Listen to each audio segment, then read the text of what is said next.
Lita has done it all in the WWE, going from being the biggest female babyface on the roster when working with the Hardy Boys and utilising the crowd-popping combination of acrobatics and thongs, all the way to being the biggest heel, drawing nuclear heat after cheating on Matt Hardy with Edge. She's a 4-time women's champion and a Hall of Famer, and she's missed, but it hasn't all been golden. I'm Adam from WhatCulture.com, and here are 10 things WWE want you to forget about Lita.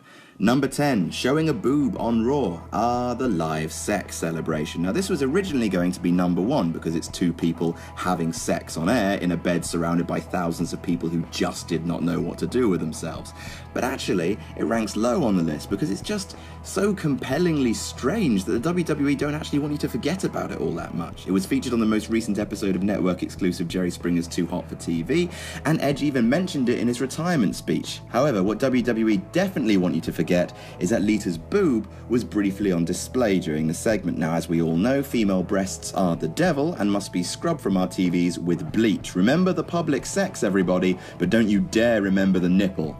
Number 6, she debuted in ECW. Now this is perhaps something that younger fans won't know, but Lita didn't debut with the Hardy Boys. She didn't even debut with S.A. Rios, the red-headed dude that no one remembers. In fact, Lita's debut working for a major promotion was with ECW, Lita Conranering dudes for Paul Heyman way before she was doing it for Vince. In 1999, she made her first appearance as Miss Congeniality, the girlfriend of Danny Doring, who looks like Owen Hart's frat boy brother.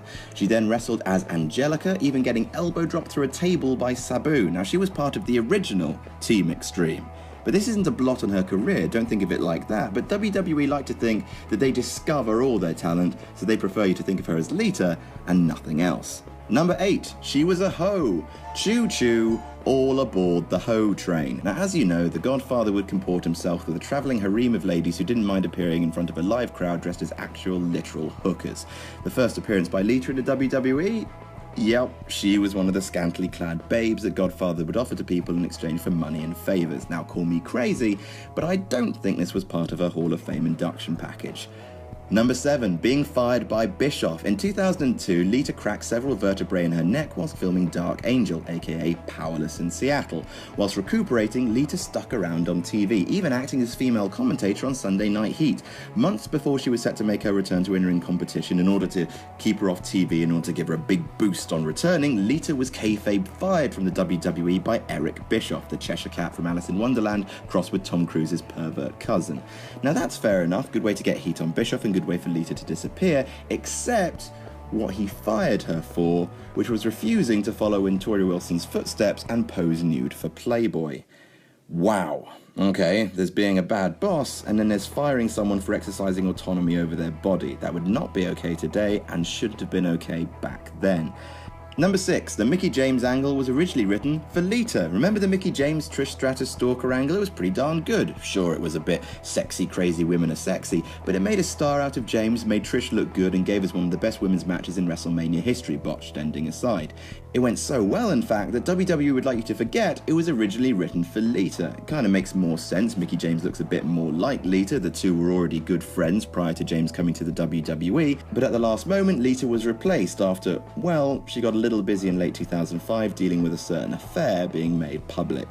Number 5, she was supposed to win the title at WrestleMania 21. Lita versus Trish is probably the best women's rivalry in WWE history. At least until the 4 horsewomen make themselves comfortable on the main roster. The feud was so hot that in December 2004, the two ladies did what no women had ever done before. They main evented Raw. On that night, Lita beat Trish Stratus for her women's title one-on-one. Trish then won it back at New Year's Revolution in January, and the stage was set for the feud to be blown off in grand fashion at WrestleMania 21 with Lita going over.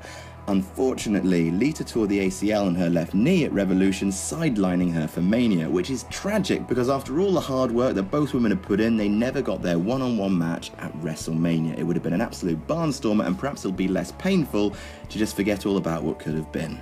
Number 4, Crime Time selling her pants. Mickie James did get her feud with Lita eventually, but she had to wait till later in the year. At Survivor Series 2006, Lita was the women's champion and announced that her match against Mickie James was to be her retirement match. Now normally when a superstar retires from active competition, especially one as beloved as Lita used to be, it's in a tearful ceremony or an emotional speech or a standing ovation.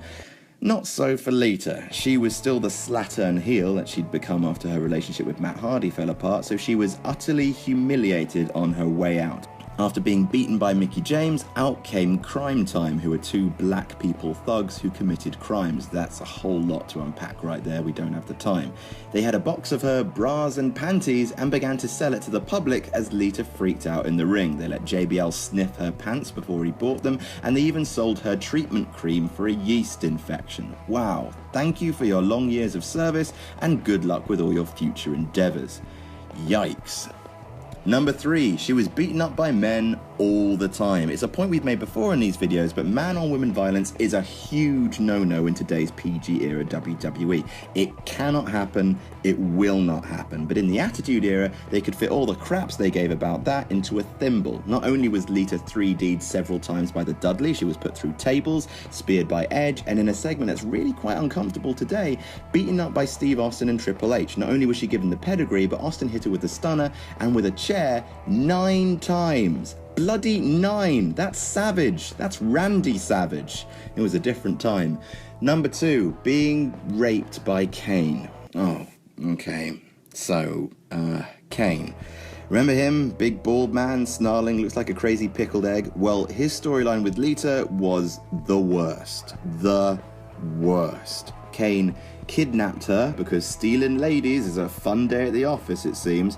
He threatened to murder her boyfriend Matt Hardy unless she submitted to his horrible desires. A few weeks later, it's revealed that Lita is pregnant and Kane is the father. So, Kane impregnated Lita against her will, then he married her, again against her will, and at this stage I should really point out that the E in WWE stands for entertainment. I'm just going to say that and move quickly on.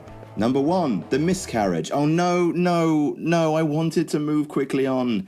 Okay, so Lita is kayfabe pregnant by this point, married to a man who kidnapped her and slept with her under duress. Then Snitsky gets involved. Doesn't he look cuddly in the head? Snitsky hits Kane with a chair and he falls on Lita, which we're later told caused her to miscarry. I mean, what do you say to that? Mummy, what's a miscarriage? But at least Snitsky got a "it wasn't my fault" catchphrase out of it. Haha, it wasn't his fault, lol. And then Lita fell in love with Kane for beating up Snitsky, rewarding the kidnapper and rapist, and this is just so utterly screwed up it's pretty much a waste of time to even try and unpack it. So instead, here's Snitsky punting a doll which was supposed to represent Lita's unborn child. WWE, hooray!